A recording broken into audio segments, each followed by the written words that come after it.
Hello दोस्तों, आज मैं एक्सप्लेनेशन देने वाला हूँ 2002 में आई हॉरर मूवी द रिंग्स का। मूवी स्टार्ट होती है जहाँ हम देखते हैं दो दोस्तों को, केटी और बेका, जो एक वीडियो टेप के बारे में बात कर रही होती हैं, जिसको देखने के बाद एक कॉल आता है जिसमें एक लड़की बोलती है 7 डेज, और 7 दिन बाद उस आदमी की मौत हो जाती है जिसने वो टेप देखी होती है।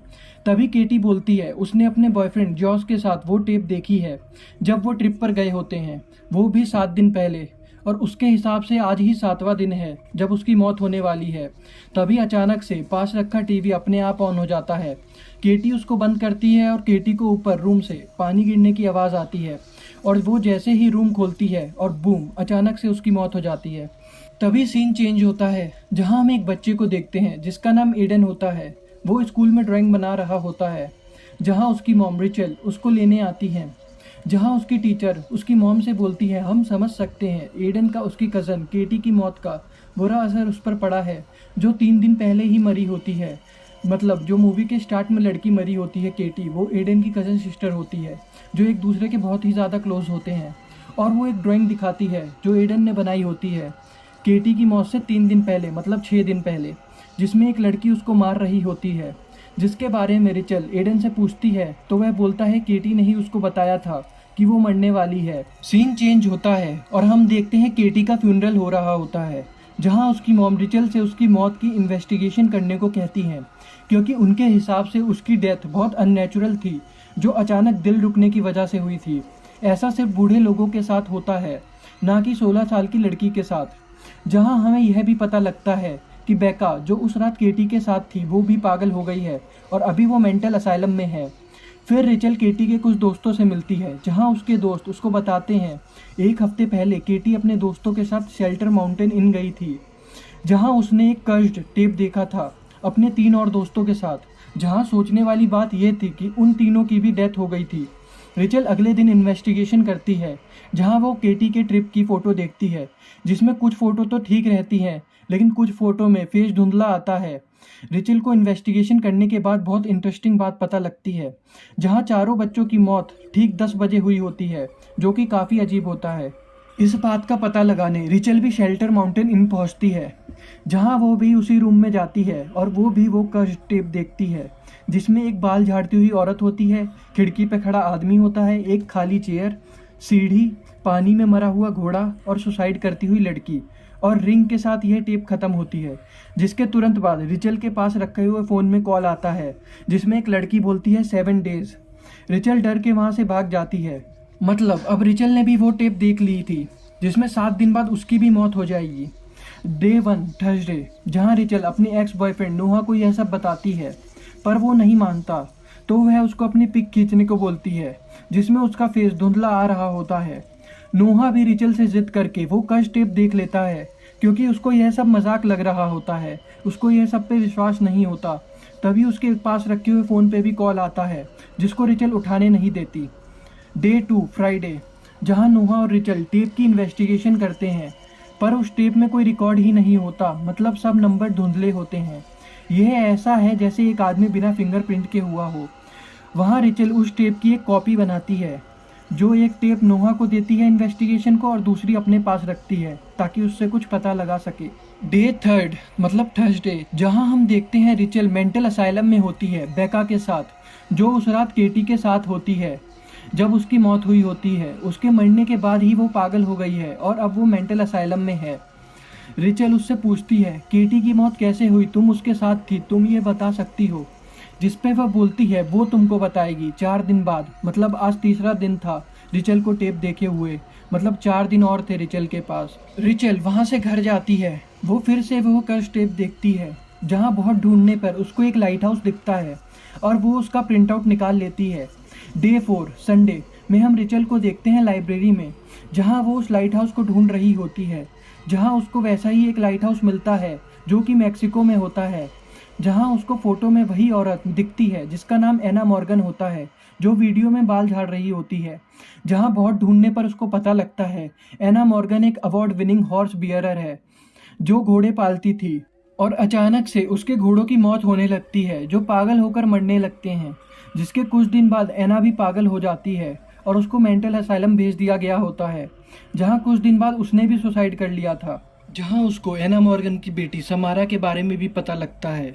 रिचल ये सब इन्फॉर्मेशन कलेक्ट कर कर घर आती है और डे 5 शुरू होता है। मतलब अब 2 दिन ही बचे थे रिचल के पास, जहाँ रिचल को एक लड़की का घोस्ट हॉन्ट करता है। वो उसका हाथ पकड़ लेती है, पर हमें पता लगता है ये सिर्फ रिचल का एक नाइटमेयर था। पर उठने के बाद उसको पता लगता है उसके हाथ पर एक उंगलियों के निशान बन गए हैं, जहाँ उस घोस्ट ने उसको पकड़ा था। तभी उसको साइड वाले कमरे से टीवी चलने की आवाज़ आती है। जहाँ वो जाती है तो देखती है एडन ने भी वो कर्स टेप देख ली होती है। फिर पास ही रखे फ़ोन पे कॉल आता है, जिसमें वो लड़की फिर से बोलती है 7 डेज। रिचल अब बहुत ही ज़्यादा डर जाती है, क्योंकि उसके बेटे ने भी वो कर्स टेप देख ली होती है।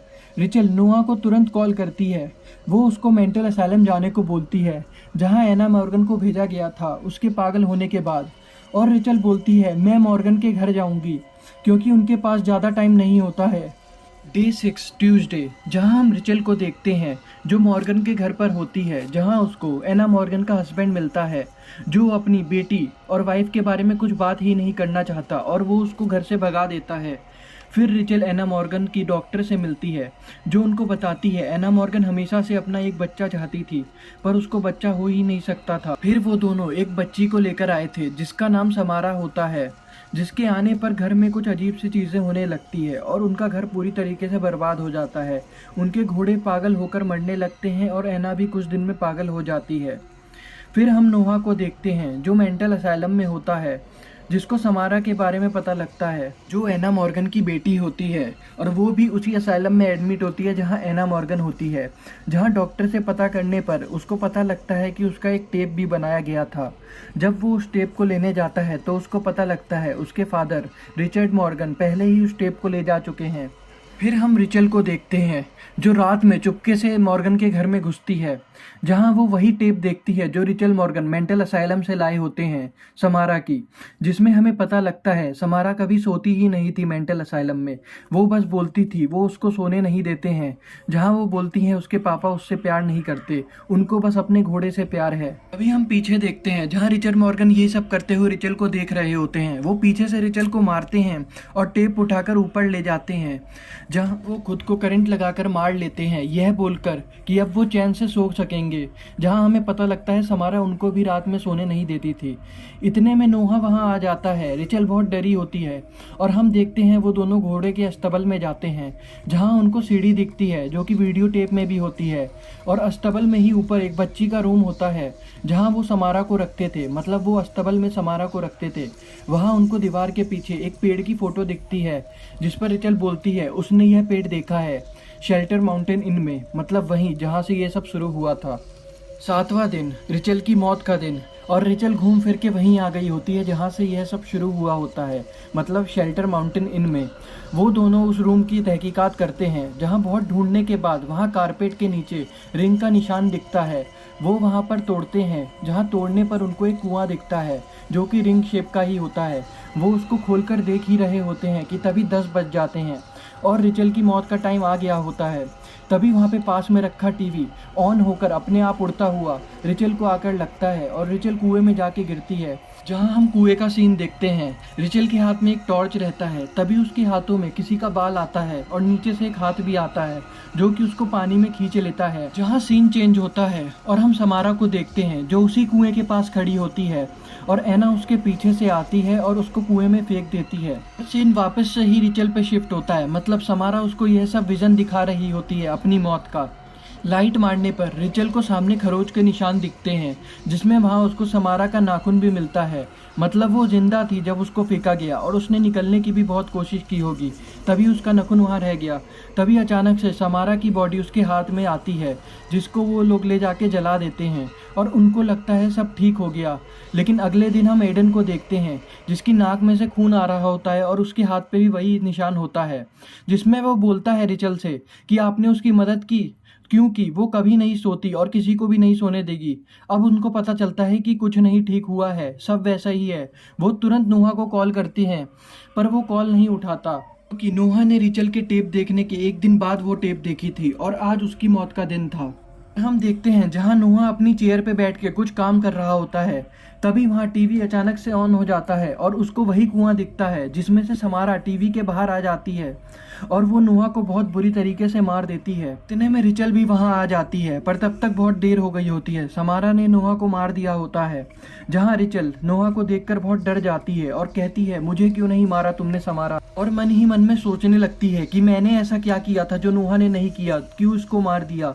तभी उसको याद आता है उसने एक कॉपी बनाई थी जो कि नोहा ने नहीं बनाई थी, उस टेप की। मतलब उस टेप की जो कॉपी बनाता है समारा उसको नहीं मारती, क्योंकि वो चाहती थी कि लोग उसको सुने। जो भी टेप देखने के बाद उसकी कॉपी नहीं बनाता था वो 7 दिन बाद मर जाता था। और वो जल्दी से जाकर एडन से भी उस टेप की एक कॉपी बनवा देती है और वो देखते हैं कि हाथ का निशान उसके हाथ से चला गया है और बूम, कहानी यहाँ पे ख़त्म हो जाती है। तो दोस्तों, ये था एक्सप्लेनेशन द रिंग मूवी का।